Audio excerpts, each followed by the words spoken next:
Hello, my name is Jenny Hopewell, and in case we haven't met yet, I am the president of Hopewell Companies, providing expert representation of manufacturing services and engineering services.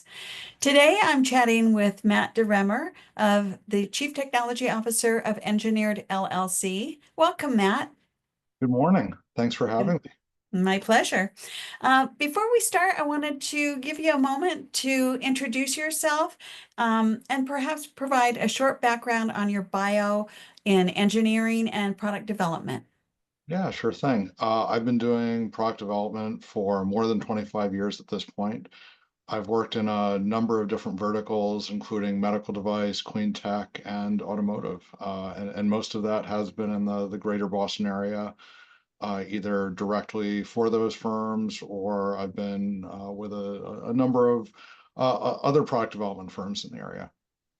Are you from Massachusetts, Matt? I don't know if I've ever asked you that. Yeah. I was born in Massachusetts and lived most of my life here. Okay, okay.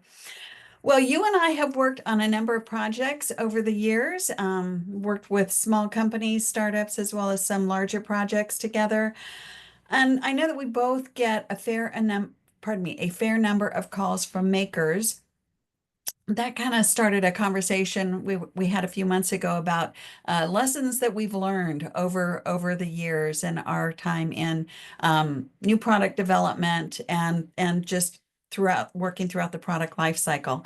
So I was wondering if you could share some of the more common and perhaps even the more costly mistakes that you've observed for companies working in either the new product development space or just general design and development. Yeah, definitely. And to start out with some of the pitfalls I've seen smaller firms go through is overspending on patents too early in the process. Okay. Having a good IP plan is important, but you want to make sure that that dovetails in with your development plan. And if you've, blown a small initial budget entirely on patents, but then have, nothing to show for it other than the patent, that can be difficult. And I think we've both seen clients that if they'd come to us on day one, and worked with a patent attorney to, do something less costly in the initial days, and then also give us a very tight development project to do, they would have been better off. Where I feel like that's where some of the smaller firms have kind of gone sideways. Let me just interject there for a moment. Where do you think the MVP, the minimally viable product, comes in? Should that be done a little bit earlier, maybe before a patent, or how does that play in some of that initial early prototyping? I, I guess it really depends on the product, and if you're trying to do something truly novel and there's technical challenges to be overcome, then I would put design first.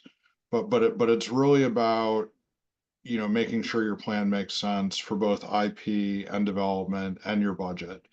And if you put IP first and ignore everything else, then it can be highly problematic. And then just for anybody that's really on the maker side, IP meaning intellectual property. Correct. Yeah. So Okay. usually when people think of that, they think of utility patents, which Okay. are important but can also be quite expensive. Okay. Okay. Wonderful. Thank you. What else?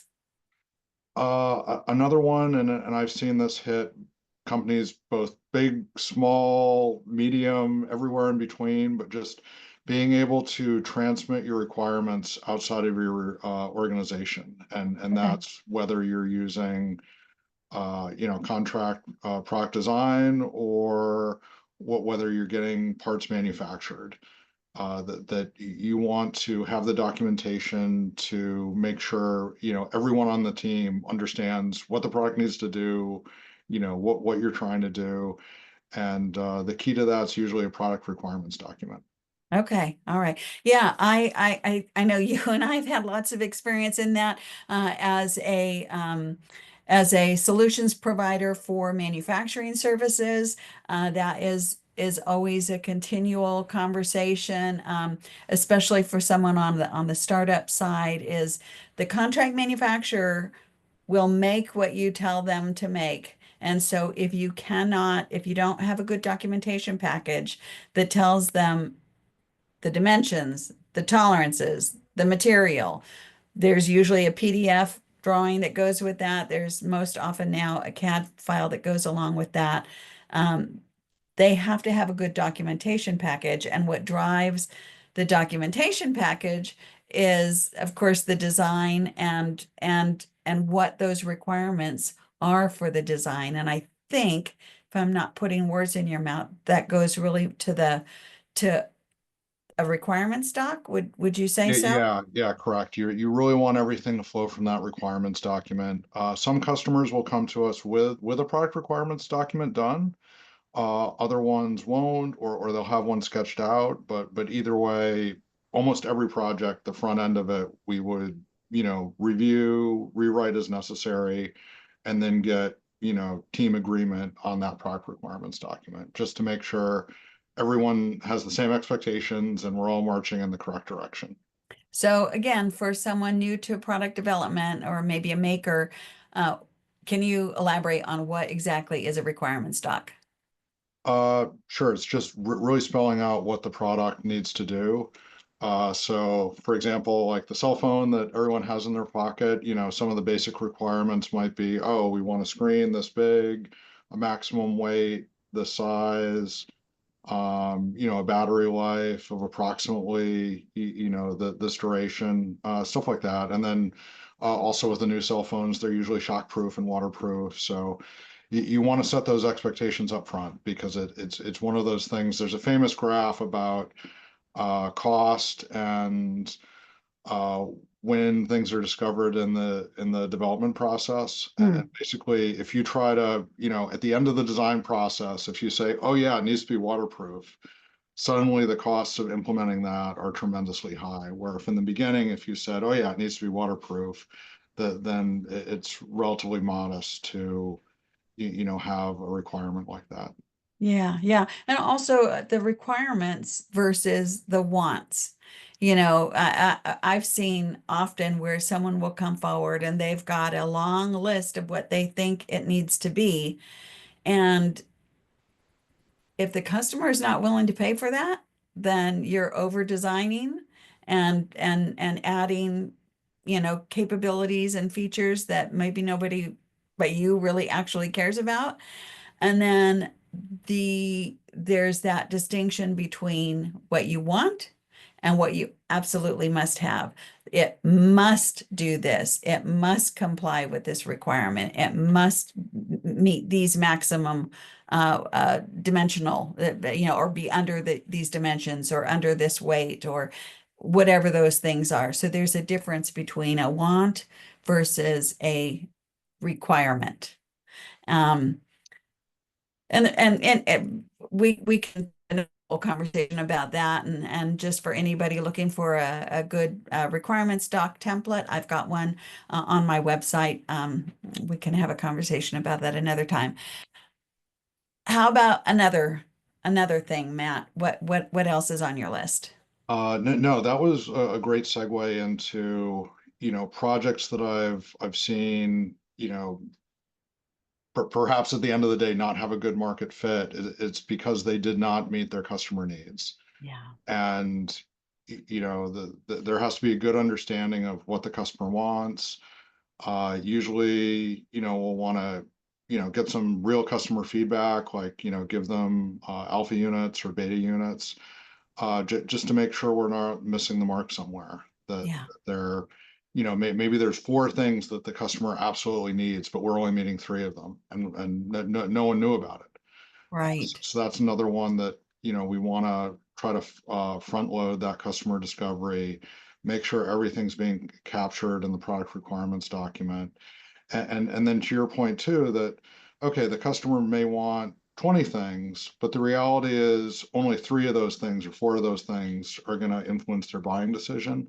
And that's when you get into the MVP concept or minimal viable product.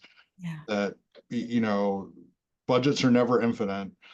And, usually companies will have a generational development plan that, okay, generation one will be the MVP. It's the bare minimum of what the product needs to be viable in the marketplace and meet the customer needs. We'll develop that. Once that's successfully out there, then it's easy to say, okay, let's iterate on this, add some more features to, be delighters for the customer, or perhaps attack adjacent markets. Apple and iPhone are exceptional at that. What are we up to? 15, 16? I don't know what now. Yeah, yeah, exactly. And and an iPhone one is very different than the current iPhone, and that is okay. Yeah. Once again, you can't, there's not infinite development time, or infinite development budget. So you want to do kind of good planning. And we can, and this is part of writing the product requirements. We can kind of have, okay, it must do this, and then, hey, if we can do this in generation one, it's great, but not required. And that's where we can, be more cost effective with a limited budget. Yeah.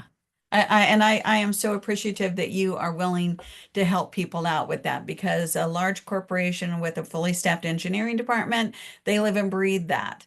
But a smaller company with limited staffing, or someone with a new concept, um, they don't necessarily have the background and expertise to think through those things. And you have been a great resource for a number of our shared customers, and helping walk them through that. Not only walk them through the product development cycle, but also then introduce them to manufacturers who can support them for ongoing production, and really being a facilitator and a continued resource for if they come back later for a design change, that second iteration project, or maybe onboarding a new supplier, or any of those things. So um, that has been really good input from you, Matt. I appreciate that. Um, is there anything else you want to throw out there as another one, or shall we save the rest for another conversation?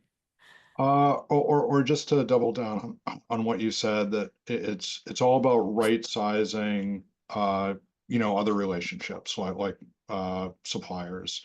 Yeah, That, when a product first starts out, they're not going to be making a million of them, or sometimes they are. That's great too, but then we want to still place them with the right supplier. That yeah, there's certain suppliers that, they'd love to make 10, they'd love to make 1,000, but then there's the others that, they want to make a million. And we want to make that proper marriage. And, as products are successful, hopefully they graduate, to other suppliers, which yeah, we're always willing to facilitate and change processes as appropriate, yeah. depending on the stage that the product is at. Great. Hey, before we close, I wanted to give you an opportunity to tell a little bit more about Engineered LLC. Yeah, sure. Engineered LLC is a new firm. I founded it last year, and we offer fractional engineering management in the medical device space, aka me. And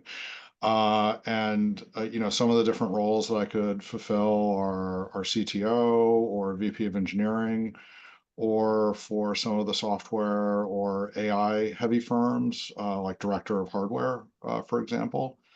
And it's my role there is, for the startup that can't justify a full-time, resource in the spot. I can come in and handle all this paperwork that we're talking about, manage engineering resources, whether they're provided by the customer or resources that I would put in place, and then just help them push them to the next stage. Excellent. Well, Matt and I hope that you have enjoyed eavesdropping on our conversation. If you'd like to learn more about Matt's services, I will leave a link in the description below, or of course, you can reach out to me at hopewellcompanies.com. Again, this is Jenny Hopewell, and I wish you a blessed and prosperous 2025. And remember, where there's hope, all is well. Excellent. Thank you.